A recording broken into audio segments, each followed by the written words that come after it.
So what's going on, Gas Gang? Yes, we are back with another video on a Seat Leon Cupra, and today it's the one you've been waiting for. We're going to give you the full details on the build of the big boy Cupra. Guys, we're about to send it to the moon, so stay tuned for this one and let's get it.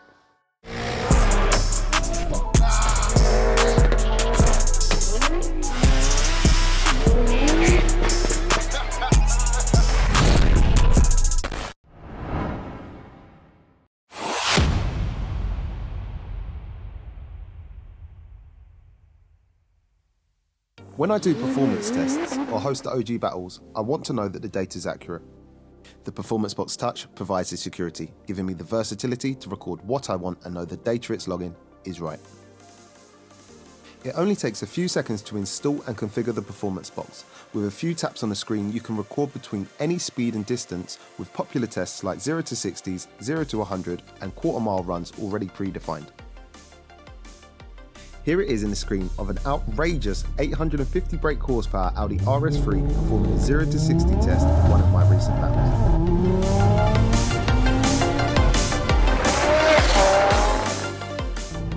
The data starts to record as soon as the vehicle starts moving and logs directly to an SD card at a sample rate of 10 times per second. All the data is then available for some serious in-depth analysis using the free-to-download VBox Test Suite software. In the software, you get to see in detail how you and your car performed and compare your run directly with other drivers' data to see how you can improve. For further information on the Performance Box Touch, visit the page shown below or email vbox@racelogic.co.uk.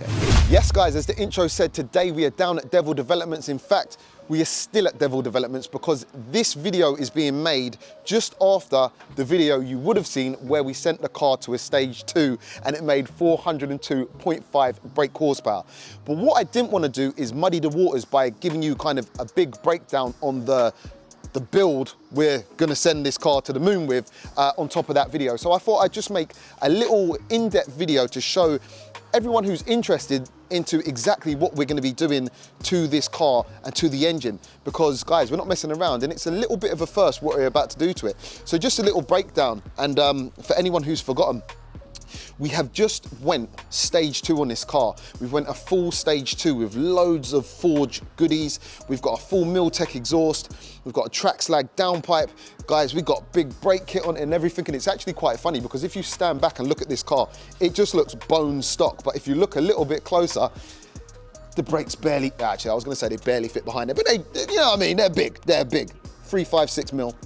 So we got nice brakes. Obviously now we're looking all snazzy with our stealth looking but big black exhaust tips there, courtesy of Miltech. So we're doing all right for a stage 2.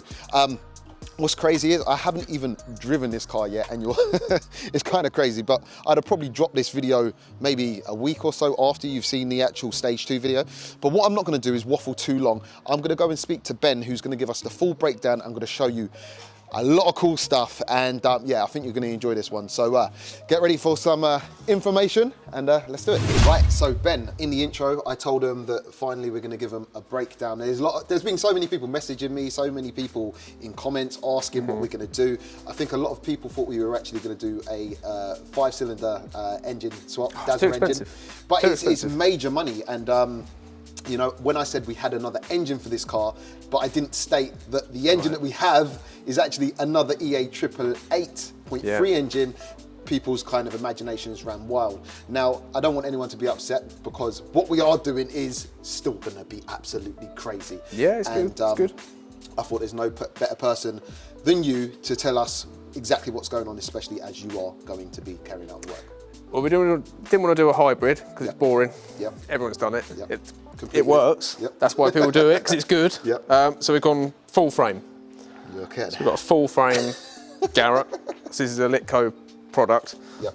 So what we've done is, because we want to keep it internally gated, yep. so we've got this is a G25 internal wastegate housing. Yep. So obviously we've machined it all out to fit a G30. Yep.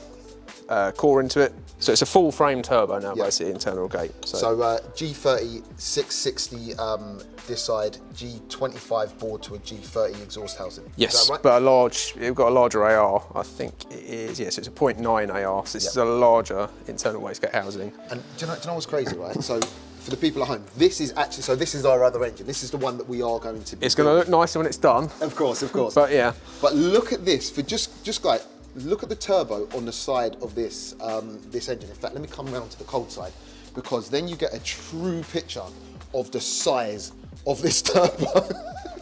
it's as wide as the block. There's an IS, what's that, an IS 20, so it's the same size as what's stock on there. So that's sort of cool. So if I show a bit of a so there you go, guys. Size comparison of what's. That's a size comparison. So look at the compressor wheel in that one, and then look at it in that one. The compressor wheel on this is about the same size as the whole turbo on that. So it's going to be a big boy. What do you want to explain the full build? Because obviously you can't just run that on a stock engine. I mean, you could. It's not going to last very long. No. So what we've done is we've got spare block, bored it out because we don't know the history of it. So we've gone for a 0.5mm overbore. Aftermarket pistons run a different piston to wall clearance, and these are really sensitive to turning off and on the knock sensors and cylinders. So we want to make sure it's right. So we've bored it for a set of CP pistons, which are 83mm. All of this is from Pro Race Engineering. Obviously, they look after us. We do, you know, they do anything you need, and they don't just sell bits. They know what they're doing. You know, they've got drag cars, all that stuff. If you want advice, talk to them first, and they'll give you what you need. So they're not just sending out parts willy-nilly. You know what I mean? They look after you. So a massive shout out to them. And in fact, I'll leave links to them in the description. So yeah. So we've gone for, this is specific to the Gen 3 engine, because you can buy pistons for the Gen 1, but they run a smaller pin.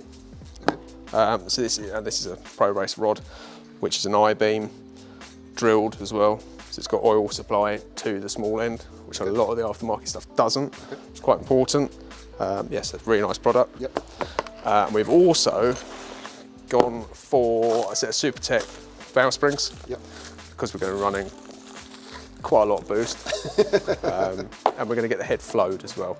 Yeah, standard valves, new, and obviously titanium retainers, ARP bolts, all that sort of stuff. It's going to be nice.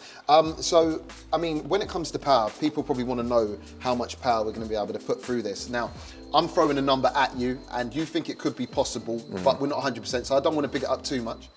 But a number that would be nice, and I know you're smiling, I would love to hit 700. I don't think it's a 2-litre engine. You can't be running that sort of horsepower per cylinder on pump fuel. Yes. So you we need it, blow it to bits. It's just not possible. You just run into knock. You'll end up having to run the power earlier and earlier, and it will just fall away. So I think a realistic figure is 600 horsepower on pump fuel with just water meth, just to keep it consistent. That's all we want, is just to keep the consistency. But we will obviously be running flex fuel. So on E85. We might I think you'll be in that region. So it's going to be mad. So guys, there's a little bit of a breakdown. As far as this turbo setup's concerned, am I right in saying no one else is actually running this at the moment on one of these? We've done one for someone else, but certainly not in the UK. Certainly not. Okay, cool. I think other people tried doing it with different like external wastegates and things like that, but the way the ECU works, it does have that facility in there, but no one's really got a hang on it. I know APR did it a long time ago, and I think they withdrew the kit. I don't know why, but I think it's tricky. So that's why we wanted to keep it internal wastegate, use the standard electronic actuator, just to kind of make it, be interesting for sure. Also, going back to 600 on pump. Now that is a massive figure, but a lot of 600's thrown around quite a bit when it comes to these engines, but actually a true 600 on pump is very hard to find, as far as I'm aware. Yeah, it's pump fuel that's the hardest bit. I mean, when fuel starts to go E10, which I think they're doing quite soon, aren't they? I think you'll start to see a few more, because that higher that E number, you can just ram way more time in. But these engines are so good. I mean, some of the things they do from the factory, So your main caps, it's obviously forged crank. Yep.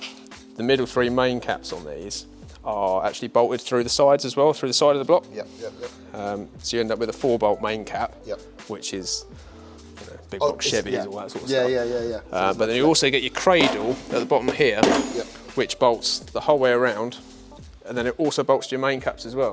Okay. So you're supporting extra them. secure. You are never going to break a crank on these. I just don't see it. Yeah, So, yeah.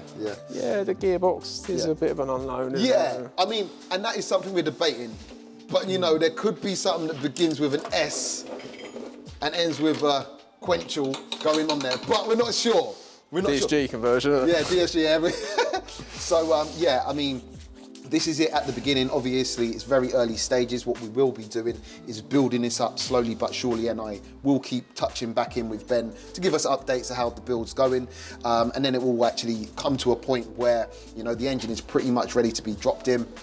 I'll drop off the car, I'll leave it with them, let them work their magic, and then we'll come back and see how it actually fares. But for now, funnily enough, as I said at the beginning, that is just went stage 2. I haven't even driven it yet. So let's focus on the stage 2. But just to show you where we're at and what we're doing, yeah, this is going to be the build, guys. So I mean, if that's not big enough, we can just swap it out for something else. he said, if that's not big enough. So if we run out of compressor wheel, because that's the smallest of the G30s. Okay. So if we run out of compressor wheel, we can just swap out the supercore and just, go from there, really. Yeah, well, you know what? We want to start with the smallest because it's got the smallest compressor wheel, so it should spool the fastest. There's nothing worse than a car that makes loads of horsepower, but it's laggy. Yeah. Laggy is awful. Yeah, I know it. It's slower. Yeah, it is slower. Literally. So there you go, guys. Now you have the breakdown on the build. It's going to be mad, and I can't wait to get into it. It's going to be so enjoyable, and as I say, a bit of a first. Once again, who do I want to shout out again? I forgot. It's Pro Race Engineering. Pro Race Engineering. Yeah, massive shout out to you guys, and as I say, if you want links to them, they will be in the description. Once again, Ben, thank you so much for the breakdown and the info. Guys, I hope that's got your appetite going, like, you know what I mean? And yeah, just stay tuned for the journey. Nice quick video, informative, and yeah, like, share, and subscribe, and we'll catch you on the next one. Peace out.